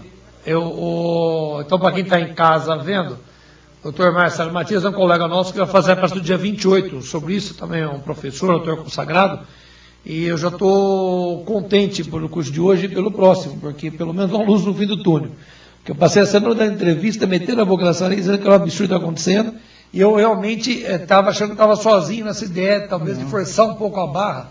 Graças a Deus não estou. Então tomara que isso frutifique, mas os 104 que estão assistindo a gente em casa também adotem essa postura, né? Eu acho que é o que é possível fazer, né? Dentro da interpretação. O desembargador Renato disse que a minha câmera é muito leve mesmo, então ele está aqui, o presidente da Câmara daqui, é uma câmera muito calma, muito leve, então é por isso que eu estou com essa preocupação, né? Ele está querendo. Espera aí, vai levar o microfone. Colega Ulisses Pascoalati, aquele que já passou por problemas no interior aí difíceis, mas mostrando como vale a defesa da honra do magistrado. Aqui mais um desagravo a ele, ofendido ferozmente por uma dita associação que responde na justiça para aquelas ofensas lançadas, tudo promovido também pela PAMAIS. Doutor Ulisses. Infelizmente, né? Doutor Koga, só voltando um pouquinho o que o senhor falou na hipótese da conversão. A minha dúvida é mais voltada para o lado prático. Tanto as medidas cautelares quanto a prisão preventiva durante a investigação, é o caso do inquérito policial, não pode ser decretadas de ofício pelo juiz, como o senhor falou, tanto que o Ministério Público recebe cópia da prisão em flagrante. Vamos imaginar a hipótese de um crime que apenas seja superior a 4 anos, um roubo, que é bem comum no interior. Mandado a comunicação para o Ministério Público, ele não se manifesta pedindo a conversão, nem a aplicação de qualquer medida cautelar. Ainda mais naquelas comarcas em que o Ministério Público acumula várias comarcas e faz aqueles despachos totalmente padrão. Flagrante em ordem, aguarda os autos, a vinda dos autos principais. Qual é a solução prática para se dar? Aí o juiz tem que tomar a testa e decretar, né? Houve a oportunidade. Se teve a oportunidade, tenho confirmado isso, manda certificar que foi recebido e ponto final. Vem com o pedido do delegado. É? Vem com o pedido da conversão que deve. Sim. Deve claro. O flagrante e o pedido do delegado. Veja, mas também com um pouco de cautela, né? Porque, veja, tem aquelas situações que a acumulação também de juízes de mais de uma comarca, aquela correria. Acho que o bom senso é que deve imperar aí para que não comece aquelas ruas, aí eu não vou denunciar, eu não me devo vista. Né? Eu acho que isso aí deve ser evitado, isso aí não serve para ninguém. Salvo em última situação, aberto o prazo, certificado isso, não houve manifestação, aí não tem outra forma que o juiz. Aí, claro. Né? Mas para não dar o argumento. Eu acho que não dá o argumento de que passou por cima, que daí vai dificultar para oferecer denúncia, às vezes vai querer mais diligência, vai estourar o prazo. Dos dois lados, acho que o equilíbrio aí é o mais certo para a gente tentar chegar a um bom termo. Não, Só na ação. Só na ação. Não mais no inquérito. No inquérito não pode mais. Por isso. Esse é o A do problema. inquérito, eu queria até colocar, a do inquérito, eu estou preparando em Brasília, eu estou pedindo uma posição do presidente Calandra, e nós vamos reunir, na outra semana que eu vou estar em Brasília, com os advogados da associação, para tentar uma adinha a esse respeito. Porque, veja, é diferente de uma situação, o meu sentido, de alguém que se livra solto, que é genérico, e uma situação de limitar o exame do judiciário só em certo momento. Então, por exemplo, cria uma situação que o querelante pode pedir, aí o juiz decreta. Quer dizer, é passível de existir aquela prisão. Só que o juiz não poderia examinar. Vai poder depois da denúncia, mas não pode antes, sujeito ao delegado de polícia, que esse sim pode provocar o juiz. Então parece que essa limitação da autoprovocação só no inquérito, talvez seja, vamos tentar fazer isso, inconstitucional. Então talvez haja uma DIN da MB tentando derrubar isso, se a gente não fizer isso na prática, no dia a dia, decretando em termos práticos, e vai depender aí também de jurisprudência, de Corte Superior, enfim. Mas, basicamente, hoje, pelo dizer dali, me parece que não pode mesmo. Veja, na verdade não se criou nada novo, né? Se está seguindo a regra da prisão temporária. Certo? Nos outros países é assim. O juiz aguarda a provocação, tanto que o inquérito não corre passando pelo cartório do juízo. Ele vai para o Ministério Público, quando tem aquelas hipóteses que quer a intervenção do juiz, decreto de prisão, quebra de sigilo telefônico, bancário, né? O busca e apreensão, que são as hipóteses básicas, aí é que ele leva os autos ao juízo. É mais ou menos... Só uma coisa, nós tivemos essa argumentação há 2 semanas na Câmara e eu disse isso para o defensor público. Falei, olha, então vamos fazer o que o americano faz, play bargain. Vamos ganhar já, faz o acordo, julga o cara em 1 semana. Aí efetividade, o cara vai cumprir pena, aí talvez seja o resgate penal. Porque você vai ter o número de juiz suficiente, cartório suficiente, e o sujeito vai condenado. Mas isso parece que ninguém quer, né? Não, mas o que eu estou colocando só que o argumento não é novo. É um argumento que praticamente, pela estrutura nossa aqui um pouco arcaica, nós não modificamos a legislação e pelo Código de 40, o que acontece é que o juiz é que tinha a única estrutura melhor montada naquele momento. Ele recebeu uma série de atribuições que, na verdade, em outros países são atribuições de Ministério Público. Por exemplo, o Regimento de Correições de 1930, quando era interventor em São Paulo, o coronel João Alberto Lins de Barros, deu ao juiz o poder de apurar crime praticado por policial. Por quê? Porque não tinha órgãos correcionais naquele momento. A Lei Orgânica do Ministério Público, a primeira do Estado de São Paulo, que é uma das primeiras do Brasil, era de 39. Então, bem posterior a essa, 9 anos depois. E logo em seguida é que veio o Código Penal de 40 e o de 41. Então, isso resulta de um fator histórico e que se deu em razão de situação que nós tínhamos aqui. E hoje eu acho que isso aqui já não tem tanta vigência, nós estamos procurando chegar perto dos países mais desenvolvidos. Então, na verdade, o juiz não deve se miscuir isso. A parte de corregedoria de polícia, hoje eu não sustento para tirar do judiciário, mas, na verdade, é uma função administrativa que o judiciário não tem nada a ver. Certo? Eu acho que deve ser mantido, porque quanto mais órgãos hoje investigarem, a polícia, que é uma atividade muito ampla, melhor. Mas, na verdade, historicamente, se for verificar, não é uma atividade jurisdicional. Foi naquele momento histórico. O único que tinha serventia, que tinha cartório, era o judiciário. Então, várias atribuições aqui, que na verdade outros órgãos já exerciam em outros países, acabou sendo do judiciário. Então, a intervenção em sede de inquérito para o decreto de preventiva só ocorre nos outros países, nos Estados Unidos, na Europa, na Itália, na França, mediante a intervenção do Ministério Público. Então, é que se criou essa correria agora. Este que é o grande problema. E receber a cópia, como é que eu faço? Se tiver uma comarquinha lá que o promotor está acumulando 2 ou 3, não tiver lá, vou esperar, vai ter que arrumar uma solução prática. Né? Eu acho que aí tem que tentar o bom senso. Não adianta a gente querer uma regra prática, na verdade. Para não melindrar ninguém, né? Porque daí vai ter aqueles empecilhos do processo que todos nós sabemos, o negócio vai demorar mais, vai ter mais dor de cabeça, né? Quando não vira um problema pessoal. Né? Então, eu acho que o bom senso tem que tentar resolver. Veja, não fomos nós que colocamos isso na lei. Eles que colocaram nessa emenda malfadada, nessa mudança aqui, feita sem um pouquinho mais, né, de raciocínio em cima de várias situações aqui que foram criadas.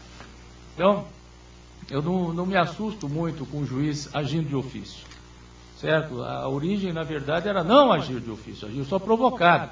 É que se colocou no Código 40 por ausência de órgãos efetivos para isso, e isso foi uma tradição que acabou ficando no nosso direito até hoje. E quando falam em tirar, os colegas já sentem, evidentemente, que estão acostumados a esse tipo de coisa. Então, não acho que isso seja um grande problema. Acho que é uma questão de adequar. Na verdade, isso estaria bem resolvido se essa conversão fosse feita quando recebesse o inquérito em 10 dias. Eu acho que talvez fosse mais hábil aí, porque já teria outros elementos. Deixa eu continuar aqui mais um pouquinho aqui. Vejam, duas coisas a mais que surgiram. 105 pessoas mostraram. Bastante gente. Vejam, 20 e poucas. O problema da prisão domiciliar, né? A prisão domiciliar foi acrescida aqui que nós não tínhamos previsão expressa de prisão domiciliar para preso preventivo, né, decorrente flagrante. E dizendo que não pode se ausentar dela sem autorização judicial.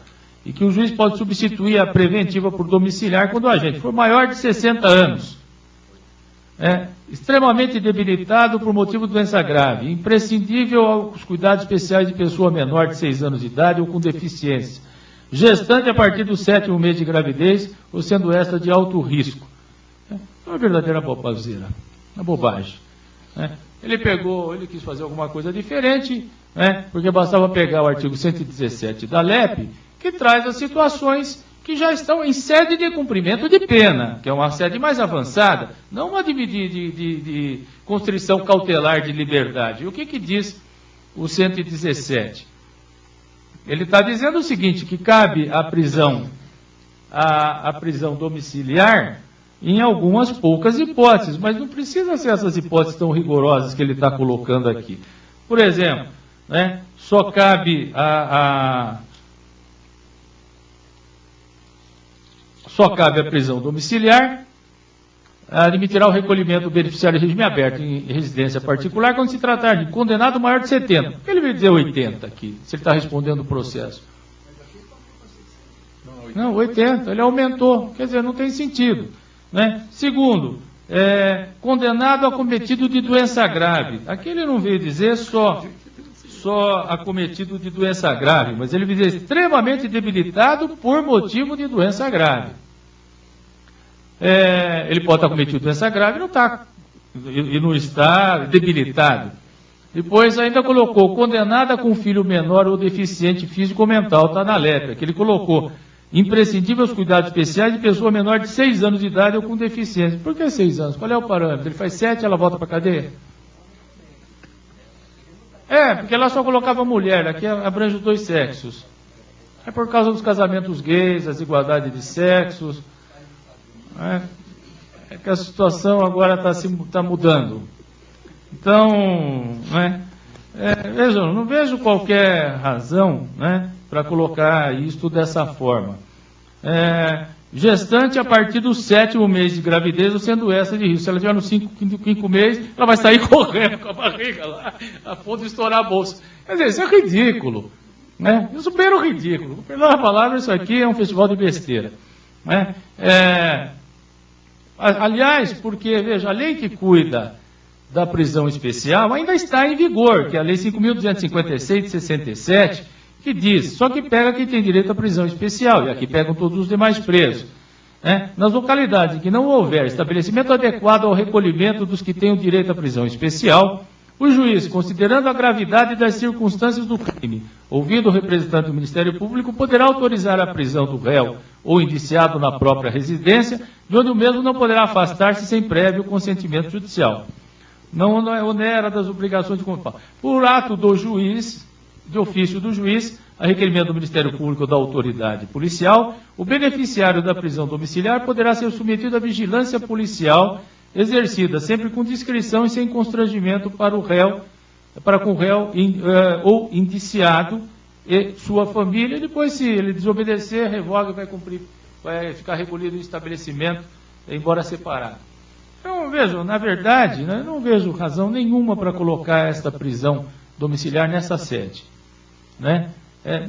Em termos mais rigorosos que a lei de execução penal. Se é uma prisão cautelar, se eu tenho o princípio da presunção de inocência, né? Vejam, eu vou deixar uma gestante, é muito mais lógico você até mandar para casa aí, independente dela ficar presa. Porque presa em casa, o que acontece? Eu não tenho vigilância, não está adequado ainda o sistema de monitoramento.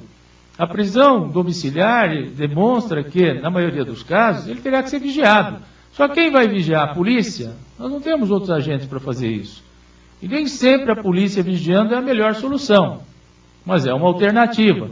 Então, na maioria das vezes, eu confesso que alguns casos de prisão especial, que não havia local adequado e tal, eu até concordei e, no final das contas, ficou em liberdade. Então, eu acho que isso aqui é fadado a não ser cumprido. Assim como o 117 da Lei de Execução Penal. Se quis colocar alguns requisitos mais gravosos, como é que o médico vai colocar que ela está no 7º mês de gravidez? Né? Gravidez de risco. Então, veja, coisa, 80 anos, ele vai sair correndo. Eu peguei processo do Meneghetti aí, ele tinha 85 anos entrando numa casa ainda. O velhinho não aprendia mesmo, era o maior ladrão que tinha em São Paulo, furtador. Então, pode ser que um caso excepcional ou outro até justifique, mas isso aqui está fadado a não ser cumprido, pelo menos na minha ótica. Né? E para a substituição, o juiz exigirá a prova idônea dos requisitos estabelecidos nesse artigo. Bom, vejam, avançando um pouco mais, aqui, deixa eu ver, com relação à fiança, né? Vamos falar rapidinho da fiança. A fiança sofreu uma modificação.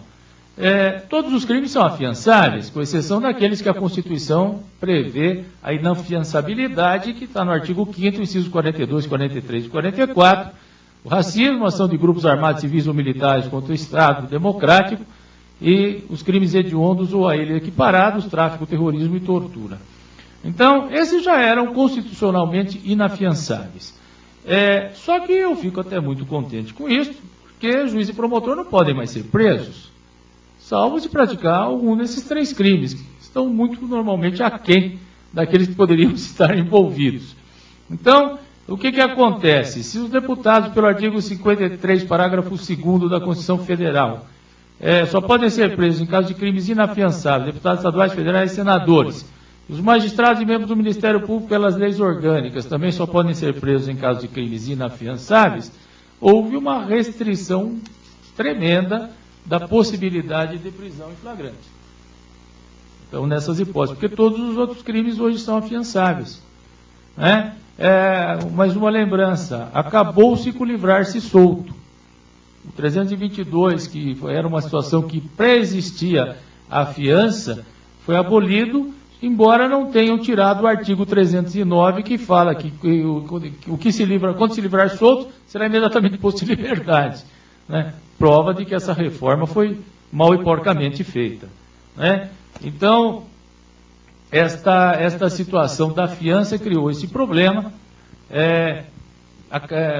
Os crimes afiançáveis até 4 anos o delegado pode afiançar, acima de 4 o juiz.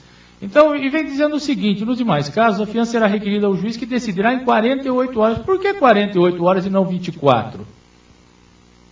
Por que se mantém? Se hoje a ideia é correr para o sujeito evitar a prisão, né? Por que 48? Se ele estava tão apressado para dar todos esses benefícios, ia ser 24. Né? Não vejo razão para isso. Não será concedida fiança nos crimes de racismo, tortura, tal. Daí vem também 324. Não será igualmente concedida fiança. 1. Aos que no mesmo processo tiverem quebrado fiança anteriormente concedida ou infringido sem justo motivo as obrigações do 327 e 328. Mesma situação, né? Se ausentar por mais de 8 dias, mudar de residência sem comunicar, não comparecer a juízo ou a fins de inquérito. Em caso de prisão civil ou militar, prisão civil hoje só por alimentos, né? O depositário infiel não existe mais. A prisão militar, vigora o princípio da hierarquia e disciplina.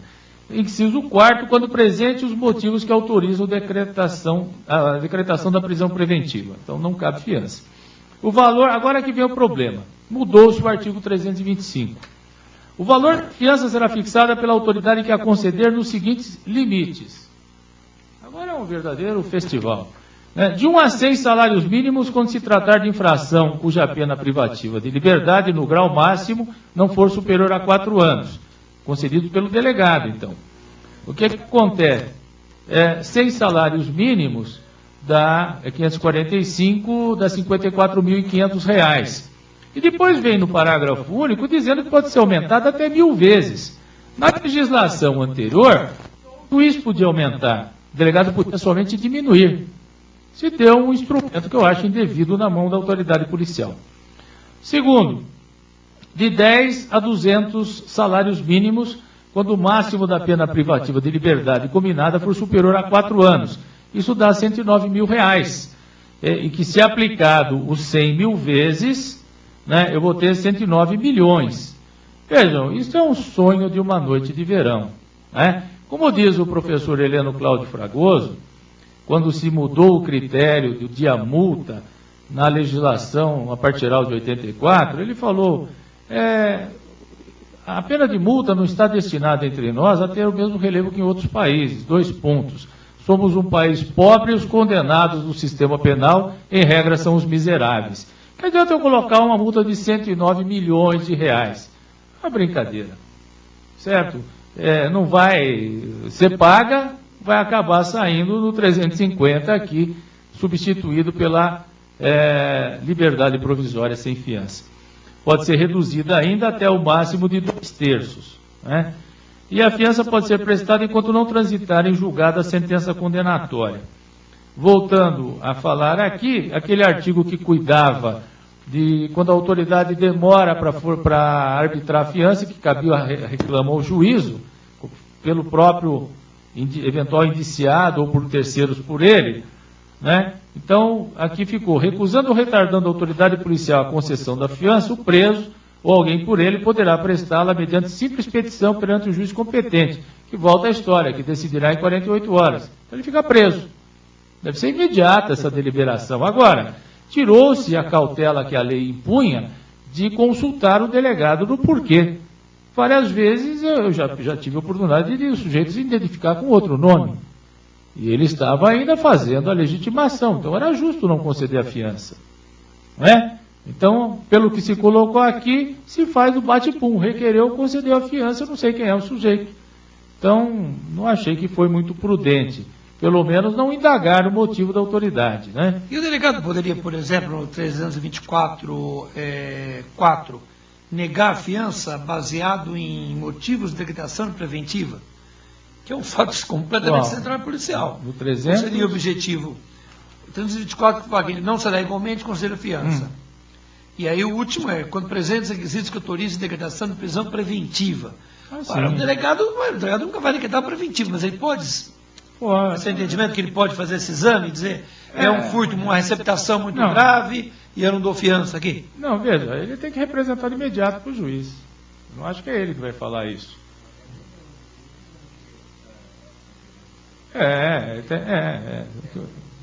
Tem que chamar a atenção nesse sentido, né? Ele tem que chamar a atenção.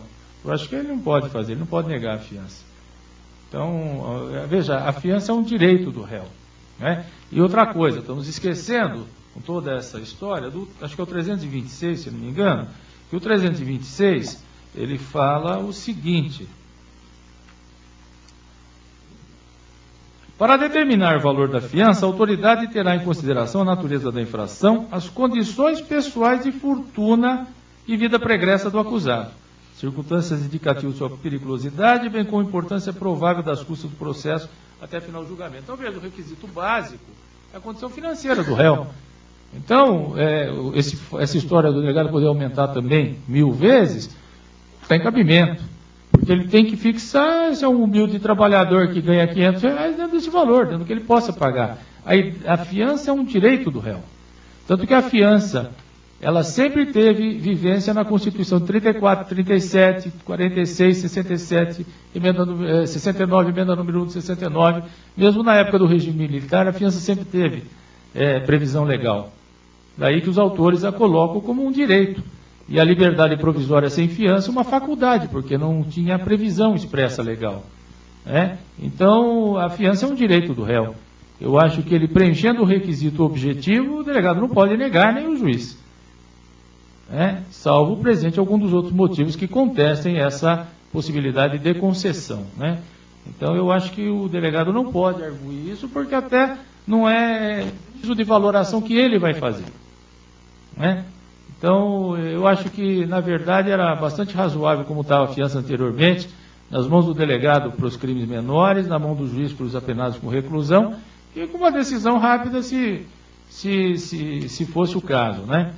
Não achei que foi uma boa mudança na forma como colocaram, porque permite à autoridade policial fazer esse juízo e aumentar a fiança em muito.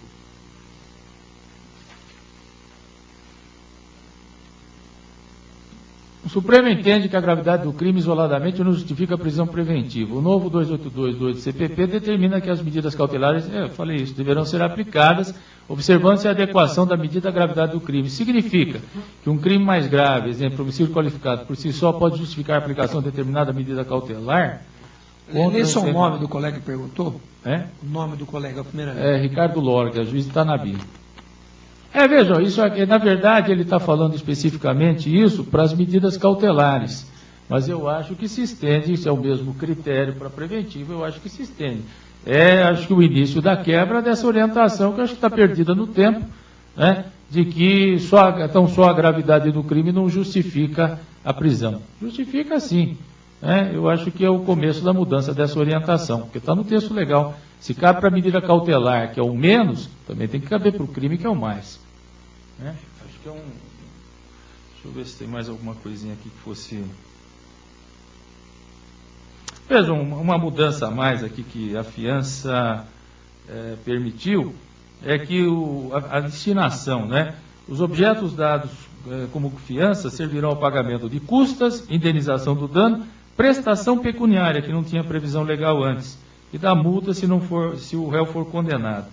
E depois se colocou aqui também que a fiança, se a fiança for declarada sem efeito, ou passar em julgado sentença que houver absolvido o acusado, ou declarado extinta a ação penal, o valor que a constituir atualizado será restituído sem desconto, salvo o disposto no parágrafo único 336. Eu vi alguns comentários, mas eu acho que absolutamente sem maior relevo, dizendo que a atualização aqui prevista não tinha previsão legal. Isso não é verdade, porque o Código de Processo determinava que se fizesse o depósito para o Tesouro Nacional, para o Tesouro Público, Só que isso não dava certo, porque quando o juiz precisava devolver a fiança, nunca queriam devolver.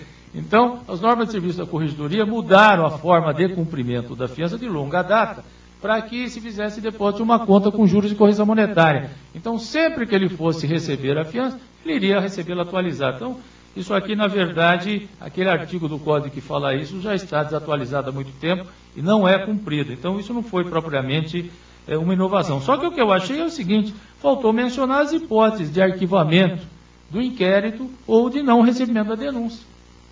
Porque ele está falando simplesmente passar em julgado de sentença que houver absolvido ou declarada extinta a ação penal. O arquivamento não é extinção da ação penal, não houve ação penal. Ou então se o juiz não recebeu e acabou não tendo recurso. Também, tecnicamente, está errado isso.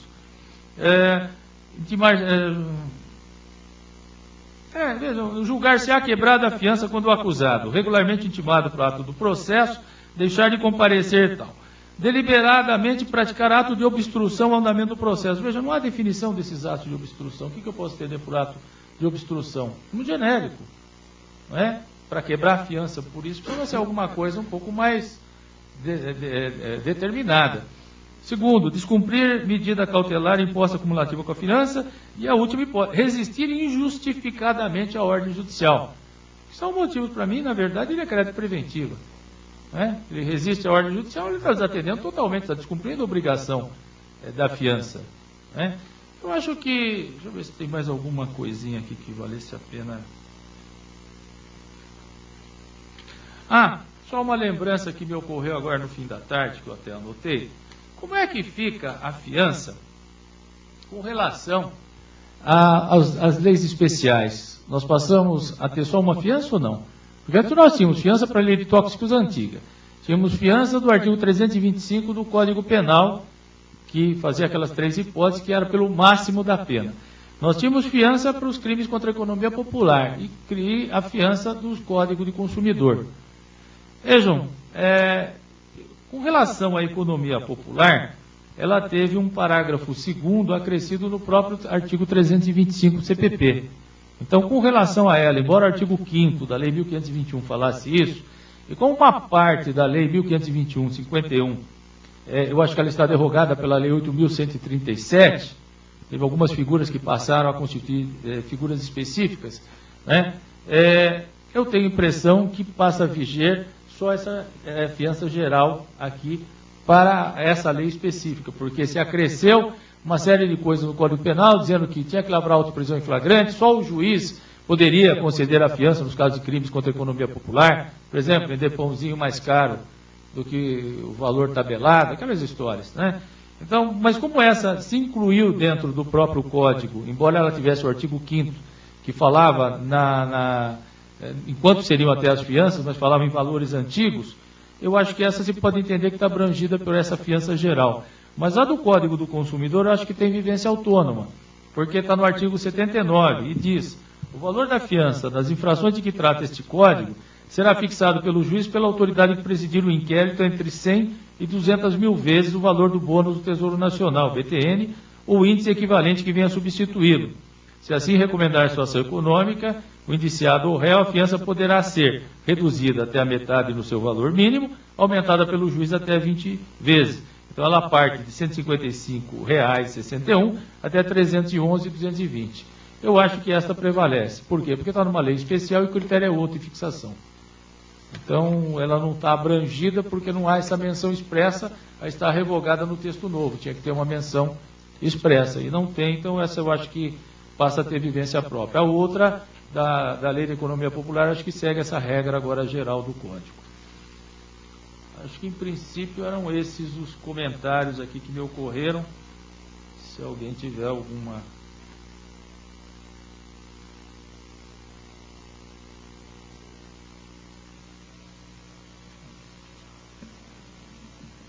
Então, após essa brilhante explanação, nós nem sentimos passar o tempo, tal a afluência e a forma como foi objetiva e precisa como foi colocada.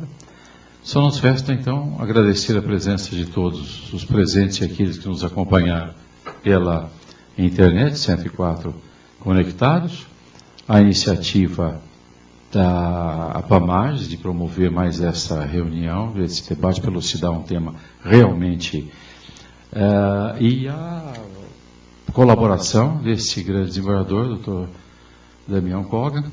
E eu não podia deixar de encerrar também sem consignar um ofício recebido do doutor Armando Toledo, desembargador que há pouco exercia a vice-presidência do tribunal, que por compromissos antes assumidos não pôde estar aqui conosco e pediu para transmitir. E Sua Excelência também recebeu a sua comunicação. Agradecemos a todos, uma boa noite, então, muito obrigado pela presença e participação. Doutor Brandão, quer fazer nós temos só no dia 28 o próximo curso do EAD, e quem quiser o certificado depois manda por e-mail para a gente. Por enquanto é só. A namorada já jantou, que ela mandou um peixe para mim, o Nery também deve estar jantando agora em casa. Enfim, é sempre pessoal que sempre informal isso aqui no final. Então, boa noite a todos. Nery, boa noite, já que você não veio aqui. Tchau, gente.